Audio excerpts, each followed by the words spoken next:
Bon, chers Montargois, permettez-moi de vous souhaiter tous mes meilleurs vœux, à vous et votre famille, des vœux de bonne santé, des vœux de bonheur, et puis des vœux effectivement pour vos familles qui soient tout à fait convenables malgré la crise économique que nous subissons en ce moment.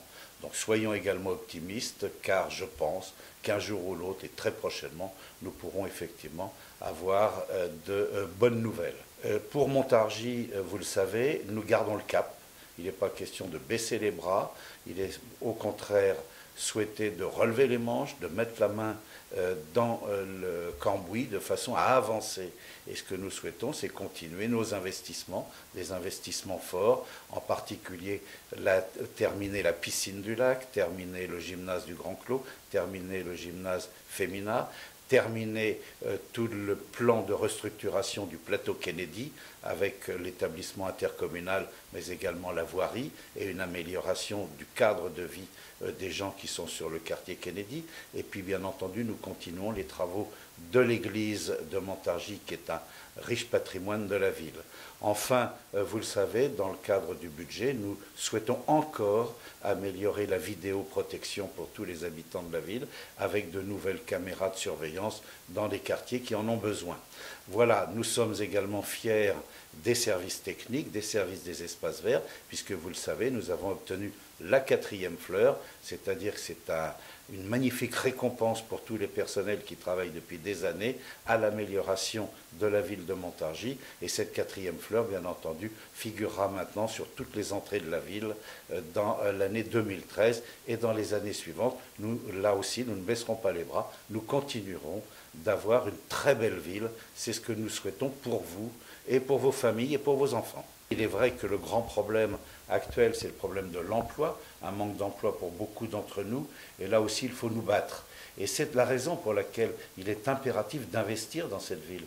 Il est impératif de l'améliorer, il est impératif de lui donner un cadre de vie agréable, de façon à faire venir des entreprises, des entrepreneurs. Ça a été d'ailleurs un grand succès de pouvoir obtenir l'an passé l'arrivée de cette magnifique usine ICT sur Arboria, qui aujourd'hui peut employer 160 personnes, et nous espérons pouvoir doubler encore la capacité de cette entreprise.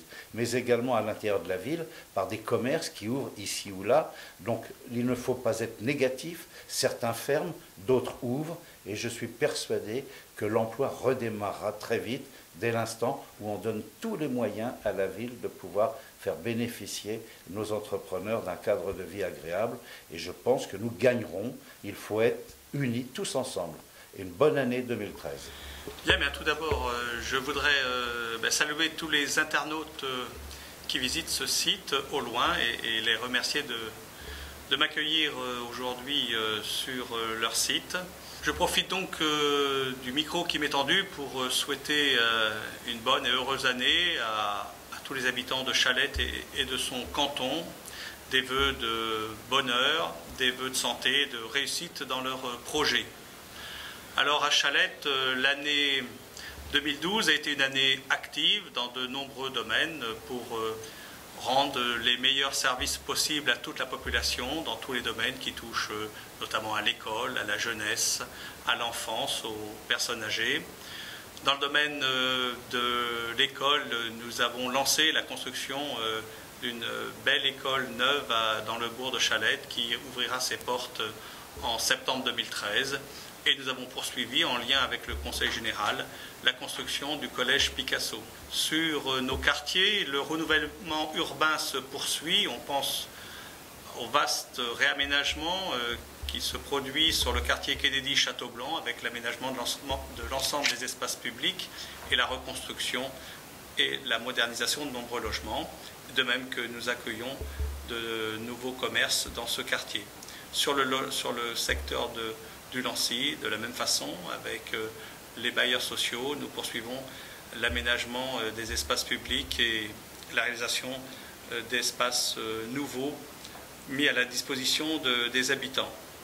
Cette année a été riche également d'actions nouvelles et porteuses pour, avec les habitants de Challettes, défendre des droits nouveaux, droit au logement avec les arrêtés anti-expulsion et anti-coupure d'énergie, droit au vote pour les personnes d'origine étrangère, non communautaires, notamment aux élections municipales prochaines.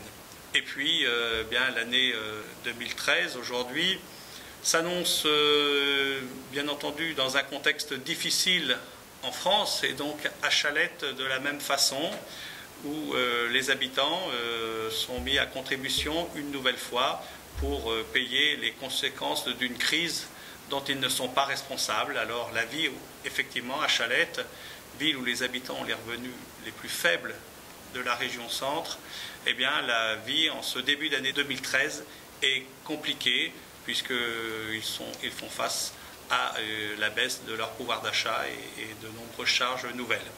Alors avec eux, eh bien, nous allons poursuivre nos projets puisque la ville est décidée à mener à bien l'ensemble des programmes mis en œuvre et décidés avec la population tout au long de l'année 2013. Eh bien, je vous donne à tous rendez-vous pour les fêtes de Chalette au début juin 2013, où là encore, ça sera un grand moment de rencontre, de convivialité avec l'ensemble des Chalettois et des associations chalettoises.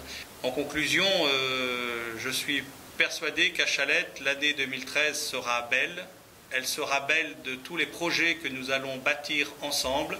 Elle sera belle de nos rencontres, elle sera belle de nos discussions, elle sera belle des luttes que nous mènerons aussi en commun pour des droits nouveaux, notamment le droit à vote des étrangers aux élections locales.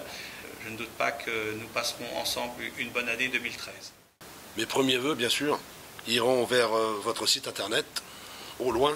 Je ne serais pas là si, évidemment, vous ne m'aviez pas invité. Donc, longue vie et encore plus loin pour votre loin. Je voudrais tout d'abord remercier l'ensemble du personnel communal pour le travail qu'il accomplit quotidiennement pour mener à bien ce que l'on demande à une collectivité, quelle qu'elle soit, l'accomplissement du service public. La qualité professionnelle de nos agents des services techniques nous a permis de maintenir la deuxième fleur des villes et villages fleuris du Loiret. Je l'avais annoncé l'année dernière, 2012 sera une année riche en travaux. Elle l'a été, notamment dans les écoles qui voient leurs effectifs grossir suite au succès de notre politique du logement, qu'il soit social ou non. De plus en plus de parents d'élèves utilisent les services de garderie périscolaire. Pour répondre à cette demande, un agrandissement est enfin réalisé. Il comprend la nouvelle garderie, une salle de classe, un dortoir et un hall d'accueil. Dans le respect de l'environnement et pour répondre aux nouvelles normes environnementales, il a été retenu une construction en bois munie d'une toiture végétalisée. Je vous l'avais également annoncé il y a un an, la mise en place d'un système de vidéoprotection est maintenant réalisée. Face à la multiplication des actes de vandalisme, le conseil municipal a décidé d'investir dans l'installation d'un système de vidéoprotection sur certains lieux stratégiques de la commune. C'est ainsi que les abords de l'église Saint-Pierre-Esniens, la mairie, les services techniques, la salle Jean Corbin sont aujourd'hui équipés de 4 caméras. Les résultats de l'utilisation du système permettent aujourd'hui d'étendre ce dispositif à d'autres points sensibles. Il y a un an, j'ai promis de ne pas augmenter la pression fiscale des ménages. Le conseil municipal l'a confirmé. Je proposerai la même démarche cette année.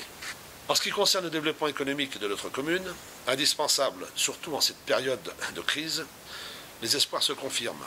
La construction que je vous avais annoncée d'un hôtel de 60 chambres sur la zone Arboria est aujourd'hui terminée. L'usine de fabrication de papier ménager ICT fonctionne depuis plus de 2 ans. Beaucoup plus d'emplois que prévu ont été créés. Pour terminer, je voudrais remercier et souhaiter une bonne année à tous les acteurs de la vie de notre commune, de plus en plus nombreux chaque année. Mes collègues élus qui m'aident à faire avancer nos projets, qu'ils soient élus de l'agglomération, du département, de la région ou du syndicat Arboria, tous les services de l'État, notamment les enseignants, la DDT, la gendarmerie, les services de la sous-préfecture, toutes les entreprises de bâtiments et travaux publics qui réalisent nos projets, tous les délégataires du service public, nos employés communaux, sans oublier mes collègues du conseil municipal, une fois de plus, qui m'apportent leur savoir, leurs compétences, leurs idées et leur soutien sans faille. Bonne et heureuse année à tous et à tous ceux qui vous sont chers.